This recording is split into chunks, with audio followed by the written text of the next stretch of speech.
فرش التراب. پھر یہ کہ قرآن پاک میں کم از کم ایک پارہ جو ہے وہ ناظرہ پڑھنے کی ضرور کوشش کرے، یعنی قرات یا تلاوت جو ہے، اور اس کے لیے بہترین وقت جو ہے وہ فجر کا ہے. اگر آپ صبح کے وقت اٹھتے ہیں تو سحری کے وقت میں 2 اہم کام کر سکتے ہیں. ایک تو استغفار کی کثرت، یعنی اس وقت تسبیح آپ استغفار کر لیں. آپ اگر اس وقت مزید نفل پڑھنے کا وقت نہیں ہے، سحری لگا رہے ہیں، کام کر رہے ہیں، گھر والوں کو جگا رہے ہیں اور کچھ نہ کچھ کام آپ کی ذمہ ہے، تو چلتے پھرتے استغفار کو لازم کر لیں، کیونکہ تیسرے پارے میں آپ نے پڑھا تھا سحری کے وقت وہ استغفار کرتے ہیں، تو اس وقت آپ کثرت سے استغفار کریں.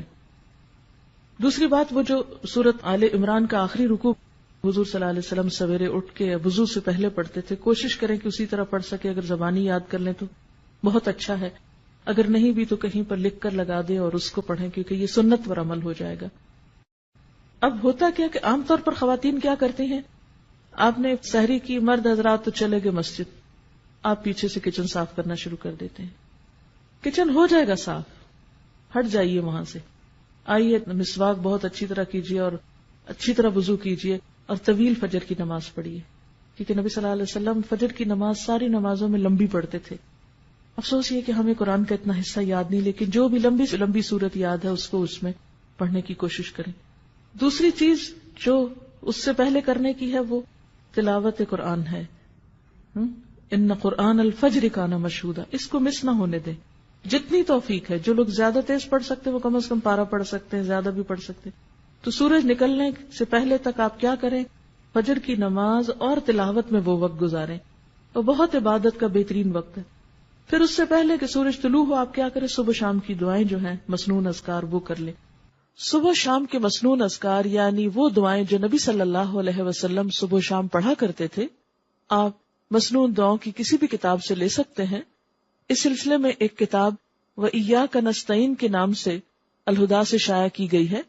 اس میں ان دعاؤں کی سند، فضیلت، پڑھنے کا طریقہ اور اردو اور انگریزی ترجمہ بھی موجود ہے. تو اگر زبانی نہیں آ تو آپ دیکھ کر پڑھ لیں.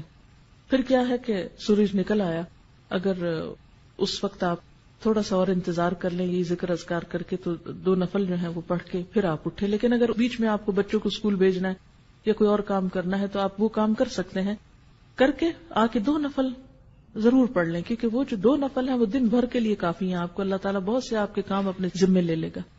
اس کے بعد پھر تھوڑی سی ہلکی سی دعا کر کے پھر آپ کچن میں چلے جائیں. اب آپ دیکھیں گے، اب آپ جو کچن میں جائیں گے برکت بھی ہوگی، راحت ہوگی، دل کی عجیب خوشی ہوگی. لیکن جب ہم دنیا کے کاموں کو ترجیح دیتے ہیں اور عبادات کو پس پش ڈالتے ہیں، پہلے وہ پکانے کھانے میں لگے رہے، پھر سنبھالنے میں لگے رہے، پھر جب نماز کو وہ سورج نکلنے والا ہو گیا جلدی جلدی نماز پڑھی، اس نماز میں کوئی لذت نہیں. پھر اتنے میں بچے جاگ گئے، کوئی اور کام ہو گیا، پھر ان میں لگ گئے، پھر قرآن پڑھنا رہ گیا. کیونکہ مجھے معلوم ہے کہ اس وقت اپنے آپ کو کاموں میں سے، کیونکہ انسان کہتا ہے یہ تھوڑا سا جلدی سے سمیٹ لو بس پھر میں فارغ ادھر سے ہو جائیں گے، چھوڑیے اس کو، پہلے ادھر سے فارغ ہوئیے. پھر اس کے بعد آپ اپنا آرام سے جو بھی کچن وچن سنبھالنا ہے جو کرنا ہے، پھر اس کے بعد آپ یہاں آنے کی تیاری کر سکتے ہیں. اور اگر آپ کے پاس کچھ اور وقت بیچ میں ہے، ہر ایک کی چونکہ مصروفیات فرق ہیں، اس لیے میں تھوڑا سی یہ ٹپس دے رہی ہوں آپ کو. ہو سکتا ہے آپ تو اس سے بہتر پروگرام رکھتے ہوں، لیکن شاید میرے جیسوں کو کچھ ضرورت ہو اپنے آپ کو روٹین میں اس طرح لانے کی، تو آپ کوئی کتاب پڑھ سکتے ہیں یا ذکر اذکار چلتے پھرتے کر سکتے ہیں. گھر کو سمیٹ سنبھال لیجیے، پھر آپ آ جائیے، پھر آپ یہاں قرآن پاک سنتے ہیں.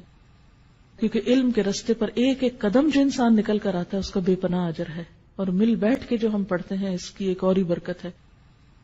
اور پھر اس کے بعد آپ یہاں اگر کوشش کریں ظہر کی نماز پڑھ کر جائیں، اگر یہاں نہیں تو گھر جا کر فوراً ہی پھر آپ ظہر کی نماز پڑھیں. اور پھر اس کے بعد یہ ہے کہ اگر آرام کرنا ہے کچھ دیر آرام کر لے تاکہ پھر شام کی عبادت جو ہے رات کی اچھی ہو. تو پھر اس کے بعد ہر ایک اپنے اپنے روٹین کا کام کر سکتا ہے. پھر خاص طور پر افطار کے قریب جو ہے وہ تھوڑا سا اپنے آپ کو روحانیت کی طرف پھر لائیں، افطاری لگا لیں، کر لیں جو بھی کرنا ہے. 5 منٹ دیں، 3 منٹ دیں، 2 منٹ دیں، 10 منٹ دیں، حسب توفیق جو کسی کو اویلیبل ہے. کہیں پر بھی ہیں آپ، اپنے گھر میں یا کہیں افطار کرنے گئے ہیں یا کوئی آپ کی طرف آیا ہے یا آپ کسی گاڑی میں بیٹھے ہوئے ہیں، افطار سے پہلے کے چند لمحے انتہائی قیمتی ہیں. دعاؤں کی قبولیت کا وقت ہے، اس میں پھر دعا کی طرف رجوع کریں. اور جو دعاؤں کی کتاب جیسے قرآنی اور مسنون اذکار کی کتاب اگر آپ کے پاس ہو تو اس میں سے اگر آپ ساری پڑھ لیں تو پڑھ لیں، ساری نہیں پڑھ سکتے تو 5-7 پڑھ لیں، پھر اگلے دن اگلی 5-7. جتنا جس کو توفیق ہے. ہر ایک کے حالات ایک جیسے نہیں. کچھ کے بچے بہت چھوٹے ہوتے ہیں, کچھ لوگ ہر چیز سے فارغ ہوتے ہیں. اب جن کے پاس جتنی فراغت ہے اتنا ان کا حساب ہے, تو وہ اتنا زیادہ آپ توجہ ادھر کر لیں.